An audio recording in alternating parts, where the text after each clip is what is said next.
नमस्कार सभी को, गुड मॉर्निंग। एक बार फिर से आप सभी का स्वागत है मेरे YouTube channel self development with हंसी जोशी में। आज का जो वीडियो है ये बहुत ही रिक्वेस्टेड वीडियो है। मुझसे बच्चों ने बोला था कि हमारे बोर्ड के जो एग्ज़ाम हैं वो बहुत नज़दीक हैं, तो इस पर जो है हमारे बोर्ड एग्ज़ाम से संबंधित कोई आप ऐसा वीडियो बनाइए जो हमें एग्ज़ाम में हमारी हेल्प करे। जो मैंने इसी उस पर जो है अपने सब्जेक्ट से रिलेटेड एक सैम्पल पेपर मैंने तैयार किया है। तो ये जो आज का सैम्पल पेपर है यह है Uttarakhand board examination home science, ठीक है, 2023 क्लास 10। तो क्लास 10th के बच्चों के लिए मैंने इस पेपर को प्रिपेयर किया है। प्यारे बच्चों, यह पेपर जो है मैंने विगत वर्षों के जितने भी हमारे मतलब एग्ज़ाम हुए हैं वर्ष 2017-18 के बाद से, तो उन सभी पेपर्स को मैंने देखा और उसके बाद मैंने एक मॉडल पेपर, एक सैम्पल पेपर आप लोग के लिए तैयार किया है। यदि आप इस पेपर को अच्छे से देखेंगे तो मुझे पूरी उम्मीद है कि आपको एग्ज़ाम में काफ़ी हेल्प मिलेगी, ठीक है। और दूसरी बात, इस बार से हमारा जो परीक्षा का पैटर्न है वह भी थोड़ा सा चेंज हो गया है, ठीक है। तो चलिए हम पेपर पे चलते हैं, मैं आपको बताती हूँ कि क्या क्या चेंजेस आए हैं। ये देखिए, मैंने जो ये देखिए आप स्क्रीन पे देख पा रहे होंगे, तो मैंने ये वर्ष 2023 गृह विज्ञान सैद्धांतिक, ठीक है, कक्षा 10, तो कक्षा 10 के लिए मैंने ये पेपर तैयार किया है। तो बच्चों, अगर हम विगत वर्षों के पेपर्स को देखें तो आप देखेंगे कि उसमें जो हमारा सैद्धांतिक पेपर होता था वह था 80 नंबर का, ठीक है। लेकिन इस वर्ष से हमारा जो मार्क्स है, मार्क्स का पैटर्न थोड़ा सा चेंज हो गया है। अब हमारा जो प्रैक्टिकल है वह 30 नंबर का हो गया है और हमारा सैद्धांतिक 70 नंबर का हो गया, ठीक है। और अगर दूसरी एक बात मैं और करूं तो जब आप विगत वर्षों के पेपर्स को देखेंगे तो वहां पर कुल प्रश्नों की संख्या 27 थी, लेकिन इस वर्ष जो है आपको अपने प्रश्न पत्र में 25 प्रश्न देखने को मिलेंगे। तो ये प्रश्न किस तरीके से आएंगे, तो वही मैंने एक मॉडल पेपर आपके लिए तैयार किया है। तो चलिए, अब ज़्यादा समय न गवाते हुए आप सभी लोग मेरे साथ जुड़ जाइए और ये पेपर मैं आपको एक्सप्लेन करती हूँ, ठीक है।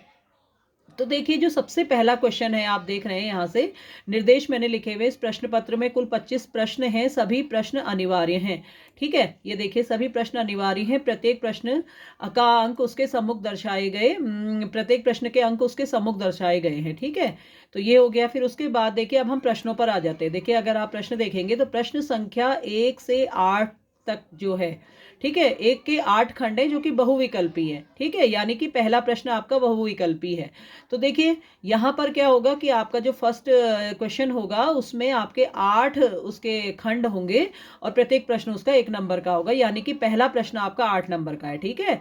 तो ये है आपका बहुविकल्पी। चलिए यहाँ से शुरू करते हैं। देखिए, प्रश्न संख्या 1 जो मैंने दिया है, विकास की प्रक्रिया से आशय है, ठीक है, वजन बढ़ना, अंतर्निहित शक्तियों का प्रस्फुटन, लंबाई बढ़ना या उपयुक्त में से कोई नहीं। तो इसका सही उत्तर है अंतर्निहित शक्तियों का प्रस्फुटन। आप इसमें टिक लगा देंगे, ठीक है। इसके बाद देखिए, अगर हम आगे बढ़ते हैं, प्रश्न संख्या 2, गीत संगीत का सर्वाधिक प्रभाव पड़ता है, तो किस पर पड़ता है? देखिए, शारीरिक विकास पर, संवेगात्मक विकास पर, बौद्धिक विकास पर या गामक विकास पर। तो गीत संगीत का सर्वाधिक प्रभाव पड़ता है संवेगात्मक विकास पर, ठीक है। ये आप ध्यान रखिएगा। ये प्रश्न संख्या 2 का आपका उत्तर है। फिर है प्रश्न संख्या 3। देखिए, भोजन में ऊर्जा का मुख्य साधन है कार्बोज, वसा, खनिज लवण या प्रोटीन। तो ये भी आप जानते होंगे कि सबसे अधिक ऊर्जा हमें कार्बोज से प्राप्त होती है, ठीक है। वसा भी ऊर्जा का मुख्य साधन है, लेकिन सबसे अधिक ऊर्जा हमें कार्बोज से प्राप्त होती है। जब दोनों ऑप्शन आते हैं तो आप कार्बोज में टिक लगाएंगे। फिर देखिए, नंबर 4 है, धूल तथा गंदगी मिलकर बन जाती है। तो धूल तथा गंदगी मिलकर के, गंदगी, मिट्टी, मैल, हानिकारक पदार्थ, तो मैल बन जाती है, ठीक है। प्रश्न इसका 3 जो है इसका सही ऑप्शन है। फिर इसके बाद देखिए, नंबर 5 है, हॉलमार्क किससे संबंधित है?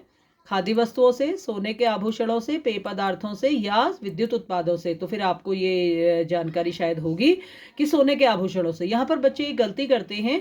यदि यहाँ पर ऑप्शन होता चांदी के आभूषणों से तो कुछ बच्चे उस पर टिक लगा देते, तो नहीं। तो बच्चों, आप ये ध्यान रखिएगा कि हॉलमार्क केवल सोने के आभूषणों से संबंधित है, ठीक है। अब आ जाते हैं नंबर 6 में, मानवीय पारिवारिक साधन है शक्ति, समय, ज्ञान, कार्यकुशलता एवं दक्षता, ये सभी। तो इसका उत्तर होगा ये सभी। फिर आ जाइए नंबर 7 में। नंबर 7 है, आयोडीन लवण की कमी से कौन सा रोग हो जाता है? देखिए, मैं इसको हाईलाइट करती हूँ। ये देखिए, आयोडीन लवण की कमी से कौन सा रोग हो जाता है? तो घेंगा, मलेरिया, टिटनस, रिकेट्स इसके ऑप्शन है। तो इसका जो सही उत्तर है वह होगा घेंगा, ठीक है। अब देखिए, नंबर 8 है, बच्चों के लिए खेल। खेल क्या है बच्चों के लिए? अनावश्यक कार्य है, जन्मजात प्रवृत्ति है, अर्जित गुण है, व्यर्थ समय गंवाना है। तो ये क्या है बच्चों के लिए? इसका ऑप्शन सही है नंबर 2, जन्मजात प्रवृत्ति है। ठीक है, इस तरीके से आपने देखा प्रश्न संख्या 1 क्या है, 8 खंडों में है और ये प्रश्न संख्या एक आपका 8 नंबर का आएगा। ठीक है बच्चों, अब देखिए अब हम प्रश्न संख्या 2 में चलते हैं। तो प्रश्न संख्या 2 से हमारा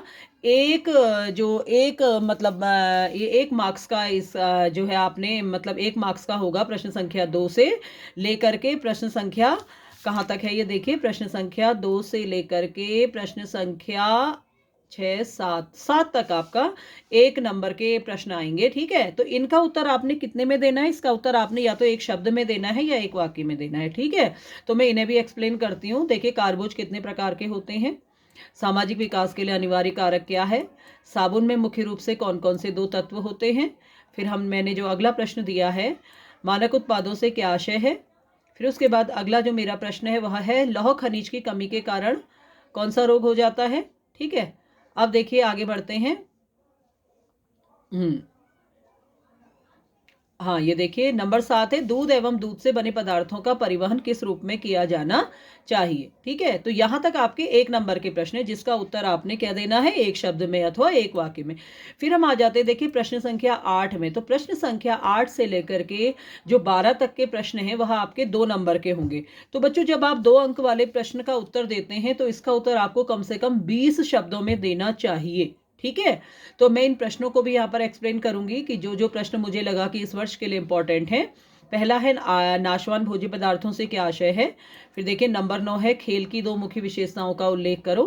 ठीक है, उसके बाद नंबर 10 जो मैंने चुना है वह है विकास के मुख्य तत्वों का उल्लेख करो। ठीक है, फिर उसके बाद नंबर 11 है देखिए बचत तथा संचय में अंतर स्पष्ट करो।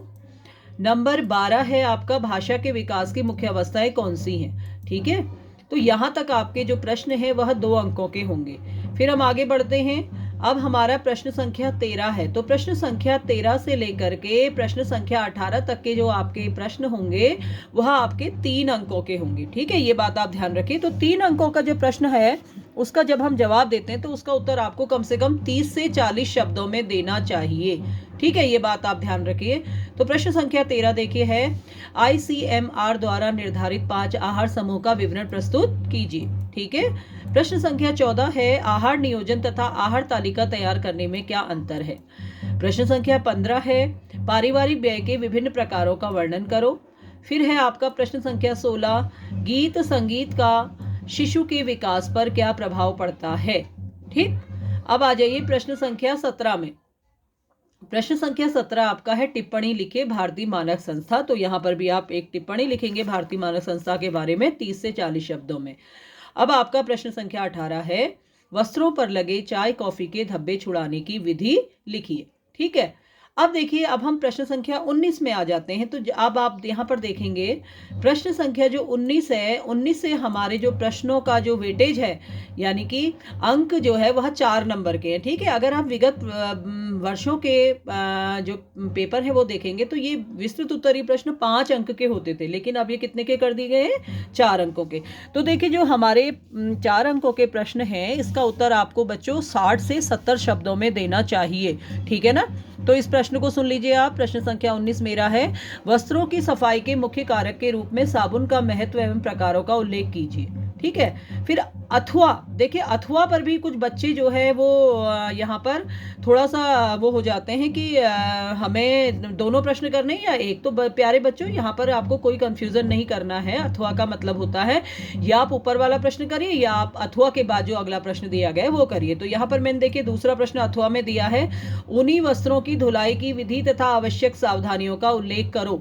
ठीक है, तो आप इन दोनों में से एक प्रश्न करेंगे। फिर आ जाइए प्रश्न संख्या 20 में। तो देखिए मैं इसे हाईलाइट करती हूँ। प्रश्न संख्या 20 है विटामिन का क्या महत्व है, सुरक्षात्मक तत्व के रूप में विटामिन की उपयोगिता का वर्णन करो।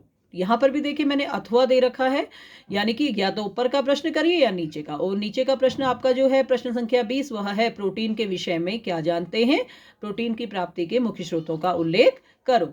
ठीक है ना, अब हम आ जाते हैं प्रश्न संख्या 21 में। देखिए प्रश्न संख्या 21 भी आपका 4 अंकों का है। विकासशील देशों में सामान्य उपभोक्ताओं की मुख्य समस्याओं का उल्लेख करो। ठीक है ना, अब आएंगे प्रश्न संख्या 22 में। तो प्रश्न संख्या 22 आपका है बच्चों, बच्चों की मुख्य शारीरिक आवश्यकताओं का उल्लेख करो। ये देखिए यहां पर भी मैंने अथवा दिया है, ये देख रहे होंगे आप अथवा, या फिर आप इसे करिए, या फिर आप ये नीचे वाला जो प्रश्न है कि शैशवावस्था से आप क्या समझते हैं, शैशवावस्था की मुख्य विशेषताओं का उल्लेख करो। तो इन दोनों में से आप एक प्रश्न करेंगे। अब आपका अगला प्रश्न आ जाता है प्रश्न संख्या 23, नष्ट होने की प्रकृति के आधार पर भोज्य पदार्थों को किन किन वर्गों में बांटा जाता है। ठीक है, या तो आप इसे करिए या फिर अथवा अगला प्रश्न क्या है देखिए सॉरी, आहार स्वास्थ्य विज्ञान से क्या आशय है, इसके महत्व का उल्लेख करो। तो इन दोनों प्रश्नों में से आप एक करेंगे। अब हमारा जो अंतिम प्रश्न है वह है प्रश्न संख्या 24। प्रश्न संख्या 24 क्या है देखिए बच्चों, उन्हीं वस्त्रों की धुलाई तथा आवश्यक सावधानियों का उल्लेख करो अथवा। ठीक है, यहां पर भी मैंने अथवा दिया है। वस्त्रों को प्रेस करना क्यों आवश्यक होता है, प्रेस करने के सामान्य नियम एवं सावधानियों का उल्लेख करो। ये देखिए, ठीक है। तो प्यारे बच्चों, इस प्रकार से आपके 24 प्रश्न जो है यह कंप्लीट होते हैं इस पेपर में। तो बच्चों, यदि आप इस पेपर को, ये जो सैंपल पेपर है, यदि आप इसे अच्छे से हल करेंगे तो सबसे पहली बात तो कि आपको इस वर्ष का पैटर्न पता चल जाएगा, और दूसरी बात यह है कि ये सारे क्वेश्चंस जो है मैंने प्रीवियस ईयर्स के पेपर्स को ध्यान में रख करके बनाए हैं, लिखे, मतलब मैंने सेट किए हैं। तो हो सकता है इसमें से कई प्रश्न ऐसे हों जो कि आपके एग्जाम में आ जाए। तो आप इस प्रैक्टिस सेट की जरूर से जरूर जो है आप इसकी क्या कर लीजिएगा, प्रैक्टिस कर लीजिएगा, ताकि आपका जो पेपर है वो बहुत अच्छा हो और आप अच्छे मार्क्स के साथ जो है क्लास 10th को पास करें। ठीक है बच्चों, तो इसी उम्मीद के साथ अब मैं जो है आपको अगले वीडियो में, मैं अब अगला जो मेरा वीडियो होगा तो वो उससे मैं क्लास 12th के होम साइंस के बच्चों के लिए प्रिपेयर करूंगी। तो अगले 2-3 दिन में मैं इस पेपर को तैयार कर दूंगी, तो क्लास 12th के बच्चे भी इस पेपर को देख सकते हैं। ठीक है ना।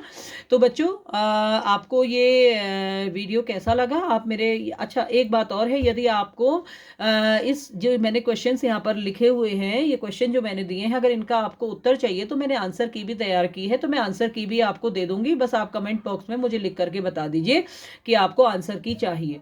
ठीक है बच्चों, तो इसी के साथ जो है मैं आपसे अब जो अगले वीडियो में आपसे फिर मुलाकात होगी। आप इस प्रैक्टिस सेट को अच्छे से तैयार करिए। सभी को मेरा नमस्कार। Thank you.